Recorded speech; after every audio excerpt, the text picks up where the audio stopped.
But in the last few days, did I call my shot on Smile, the movie? Yes. Yeah. Oh, God. Yes. Yes, you did. You said that Smile would be good.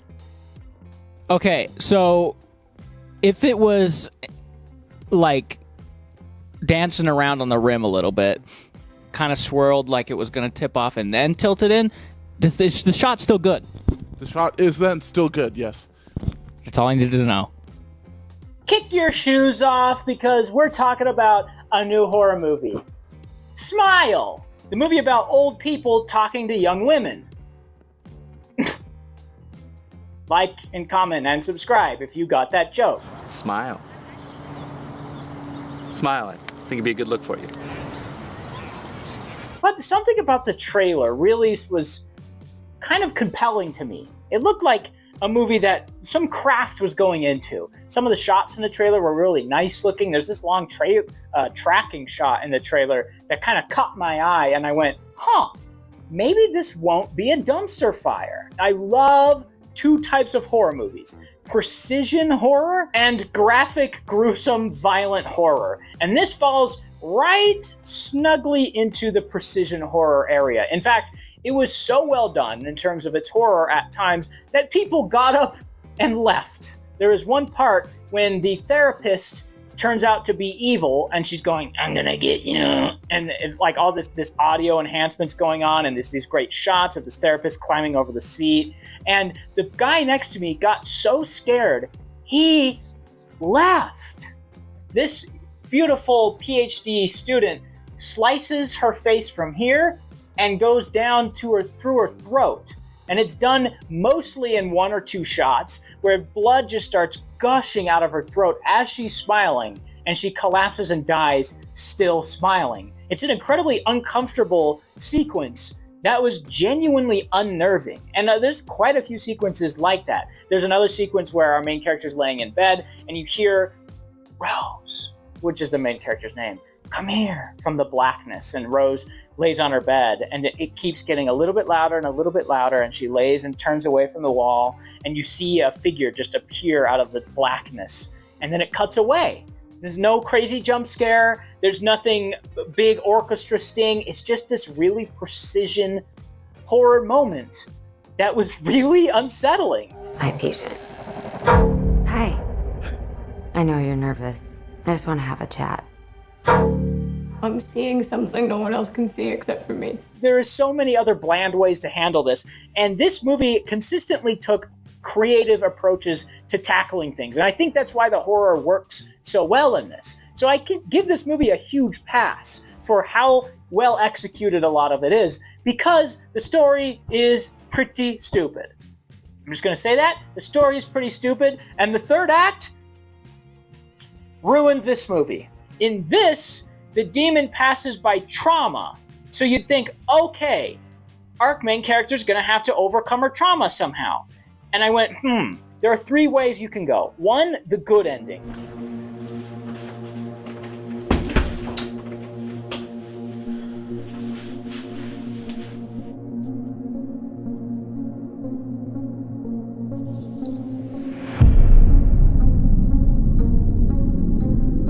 I'm not afraid of you anymore.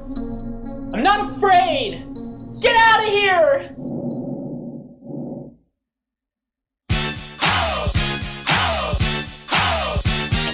Okay, that's one down. Then there's the bittersweet ending.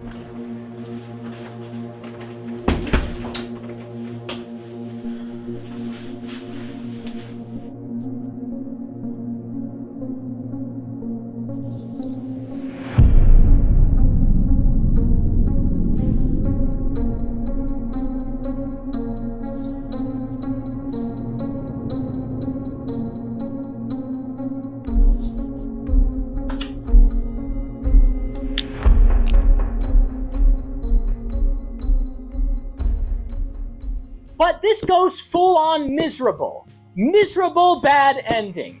And it does not work at all, especially because it's dealing with such a heavy topic like trauma. You have to be delicate with these type of situations, these type of big, heavy subjects. And what it does is, a monster can pass on by trauma. So the only way to get rid of it is murdering someone, or you'll commit suicide. And you know what happens? Our main character commits suicide, and the movie ends. That's a great message about trauma. You can't overcome it, and you just kill yourself. And the people you love watch you, and then probably kill themselves too. What a great ending. No, dude! That sucks! Do not have that kind of an ending. How long between each victim's death? None of them survived longer than a week. Honestly, I hated this ending so much, it ruined the movie for me. Because this message should be a big deal. Trauma is a big deal. A lot of people are going through it. If not everyone in the whole world is going through some form of trauma. And telling them that they're just going to kill themselves is the wrong message to put out there. For real. What is this ending? Why did you do this? The horror just feels like it goes nowhere in the second half. And then you get that horrific ending. So the story here is just, it just does not work for me. And our characters just don't work for me either. The main character is a therapist. And that is it. She's a therapist exclusively because if you didn't do like somebody that was in the medical field or a doctor or a scientist for this role, in that she's being chased by a demon that smiles, you wouldn't feel like that character has any credibility. So they just made her a therapist to give our main character some credibility, and then no one believes her anyway. So you could have just made her any profession. And yeah, so it's kind of frustrating. It reminded me a lot of the last movie I talked about, which was Don't Worry, Darling, a movie that looks great, sounds great, has great music, has great performances, is really well done technically, and then kind of flounders around with its story, its characters, and its thematics. And that's kind of exactly how I felt about this. The difference, though, is that at least this one does the horror pretty well. So if you want to watch a horror movie that has some pretty solid, precise, well-executed horror elements, this has those. There is 2 to 3 times when I was genuinely unnerved by what I was seeing. So that's a win. That's a big win, honestly. And it looks great. It's really creative with its visuals. The performances are solid. I liked seeing A-Train in this. I liked a lot of what it was trying to do. And I did enjoy that it was attempting to have some kind of a message about trauma, even though it fumbled it so hard that it just lost everything. So I'd give it a 6. It's unfortunate. It was this close to being great. I'll never forgive you, for what you did to Mustache the Cat. Never!